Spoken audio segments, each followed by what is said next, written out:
Assalamualaikum warahmatullahi wabarakatuh.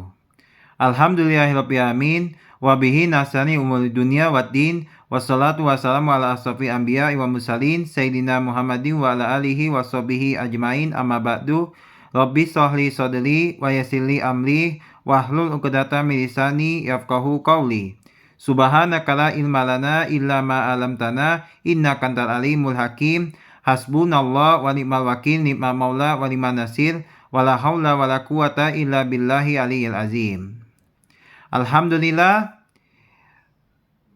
puji syukur kita kehadirat Allah Subhanahu wa taala atas berkah rahmat, limpahan dan keberkahan, dan kita senantiasa diberikan sehat walafiat. Dan semoga salawat beserta salam, semoga kita terjurahkan kepada baginda Nabi Muhammad SAW, kepada sahabat dan para tabi'in dan para keluarga kita telah mendahului kita. Hari ini saya akan membahas mengenai bab tauhid.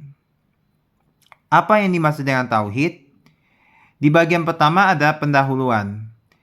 Tauhid merupakan dasar agama Islam yang secara persis diungkapkan dalam frasa La ilaha illallah. Dalam konsep Islam, tauhid adalah konsep dalam akidah Islam yang menyatakan keesaan Allah Subhanahu wa taala.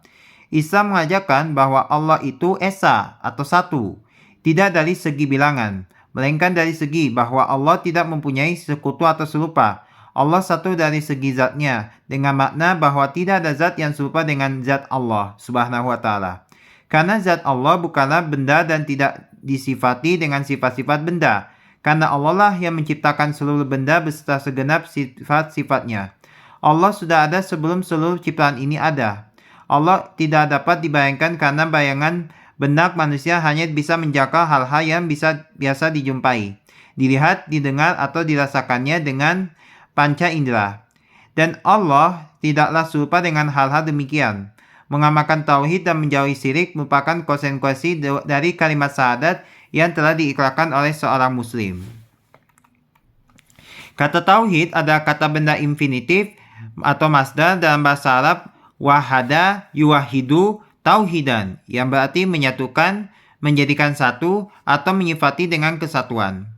Kata tauhid dalam bentuk masdarnya maupun bentuk lainnya tidak muncul dalam Al-Quran.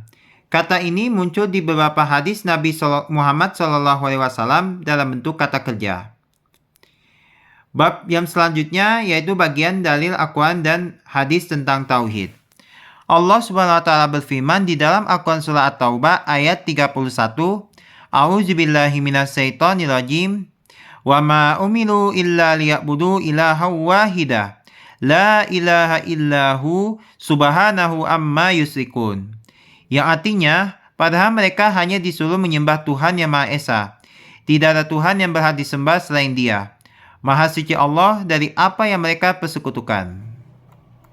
Sedangkan dalam hadis Nabi SAW, An Mu'az radhiyallahu anhu qala kuntu Watku Nabi sallallahu alaihi wasallam ala jimali yuqalu lahu Ufail faqala ya Mu'ad hal tamtari haqqallahi ala ibadi wa ma haqqal ibadi ala Allah qultu Allahu wa rasuluhu a'lam qala fa inna haqqallahi ala ibadi ayyabuduhu wa la yusyriku bihi syai'a wa haqqal ibadi ala Allahi alla yu'addiba man la yusyriku bihi syai'a faqultu ya Rasulullah afala abasalu mihin nasi qala la tubasiluhum fayatakalu rawahu Bukhari wa Muslim. Yang artinya, dari Mu'az radhiyallahu anhu ia berkata, aku pernah dibonceng Nabi SAW di atas sebuah keledai yang bernama Ufail. Lalu beliau bersabda, wahai Mu'az, tahukah kamu hak Allah yang wajib dipenuhi hamba-hambanya? Dan apa hak hamba yang pasti dipenuhi Allah? Aku menjawab, Allah dan Rasulnya lebih mengetahui. Beliau bersabda, Sesungguhnya hak Allah yang wajib dipenuhi hamba adalah mereka beribadah kepadanya dan tidak menyekutukannya dengan sesuatu. Dan hak hamba yang pasti dipenuhi Allah adalah Dia tidak akan mengazab orang yang tidak menyekutukannya dengan sesuatu. Aku berkata, "Wahai Rasulullah, bolehkah aku beritahukan kabar gembira ini kepada manusia?" Beliau menjawab, "Tidak perlu kamu sampaikan, nanti mereka akan bersandar." Hadis riwayat Bukhari dan Muslim. Bab yang bagian selanjutnya adalah penjabaran tauhid. Menurut Ibnu Taimiyah bahwa tauhid dijabarkan menjadi 3 bagian, yaitu 1. Rububiyah. Rububiyah itu adalah beriman bahwa hanya Allah satu-satunya Tuhan yang memiliki, merencanakan, menciptakan, mengatur, memelihara, memberi rezeki, memberikan manfaat, menolak mudarat, serta menjaga seluruh alam semesta. Hal yang seperti ini diakui oleh seluruh manusia. Tidak ada seorang pun yang mengingkarinya. Orang-orang yang mengingkari hal ini seperti kaum ateis. Pada kenyataannya mereka menampakkan keingkarannya hanya karena kesombongan mereka. Padahal, jauh di dalam lubuk hati mereka mengakui bahwa tidaklah alam semesta ini terjadi kecuali ada yang membuat dan mengaturnya. Mereka hanyalah membohongi kata hati mereka sendiri. Yang kedua adalah uluhiyah. Uluhiyah itu adalah dapat diartikan sebagai mentauhidkan atau mengesahkan Allah dari segala bentuk peribadahan baik yang zahir, terlihat maupun batin. Itu artinya kita beriman bahwa hanya Allah semata yang berhak disembah. Tidak ada sekutu baginya. Beriman terhadap uluhiyah, Allah merupakan konsekuensi dan keimanan terhadap rububiyahnya. Mengesahkan Allah dalam segala macam ibadah yang kita lakukan, seperti sholat, doa, nazar, menyembelih, tawakal, taubat, harap, cinta, takut, dan berbagai macam ibadah lainnya, di mana kita harus memasukkan tujuan dari kesemua ibadah itu hanya kepada Allah semata. Tauhid inilah yang merupakan inti dakwah para rasul dan merupakan tauhid yang diingkari oleh kaum musyrikin Quraisy. Yang ketiga selanjutnya adalah asma wal sifat.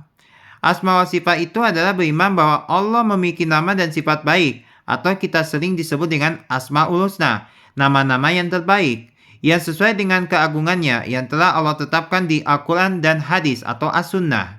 Sedangkan dalam bertauhid kepada asma wa sifat ini, jangan dilakukan dengan adanya taflif atau penyelewengan, ta'til atau penolakan, dan takyif atau penggambaran, dan tasbih, penyerupaan. Umat Islam sendiri mengenai 99 nama Asmaul Husna yang merupakan nama sekaligus sifat Allah yang wajib harus kita diimani. Yang selanjutnya bagian adalah makna kalimat La ilaha illallah. Kalimat La ilaha illallah bermakna La ma'budu bihaqqin illallah, yaitu tidak ada sesembahan yang berhak dan wajib disembah melainkan Allah saja. Sebagai seorang yang beriman kepada Allah, kita mengucapkan kalimat tauhid dengan lisan, meyakini dalam hati, dan mengimplementasikan dalam perbuatan. Ma'rifatullah. Ma'rifatullah adalah upaya manusia untuk mengenai Allah. Ibnu Qayyim mengatakan bahwa semakin tinggi makrifat kita kepada Allah, maka semakin tinggi ketaatan kepada Allah, semakin menghambakan diri, dan bersifat ihsan. Muraqabah. Muraqabah adalah keadaan merasakan kehadiran Allah di dalam segala kondisi. Muraqabah menjadi salah satu prinsip akhlak yang sesuai dengan ajaran Islam. Muraqabah merupakan salah satu ajaran tarekat, perolehannya melalui sintesis ajaran-ajaran tasawuf. Muraqabah menghilangkan rasa takut kepada manusia, tetapi menghasilkan rasa takut yang teramat takut kepada Allah. Muraqabah juga menghasilkan rasa takut dan malu untuk berbuat dosa meskipun tidak dilihat oleh orang lain. Dari pembahasan materi tentang tauhid tadi yang dapat kita sampaikan, kesimpulannya adalah tauhid adalah ilmu yang berperan penting bagi umat Islam dikarenakan ulasan ilmu tauhid menyangkut dengan akidah Islam. Seperti diketahui, akidah adalah merupakan suatu pondasi keyakinan beragama bagi seorang muslim dalam memelihara akidah seorang muslim itu sendiri dan kesesatan dan keraguan. Hubungan antara akidah dan akhlak adalah dua hal yang sama sekali tidak dapat dipisahkan. Akidah mendasari akhlak, sedangkan akhlak yang baik terlahir didasarkan pada akidah yang benar pula. Pembinaan akidah dalam Islam tentunya tidak terlepas dari kata tauhid. Cukup sekian dari saya. untuk membahas tentang makna tauhid. Syukran jazilan. Sekian dan terima kasih. Wabillahi taufiq wa hidayah. Wa afu minkum. Wassalamualaikum warahmatullahi taala wabarakatuh.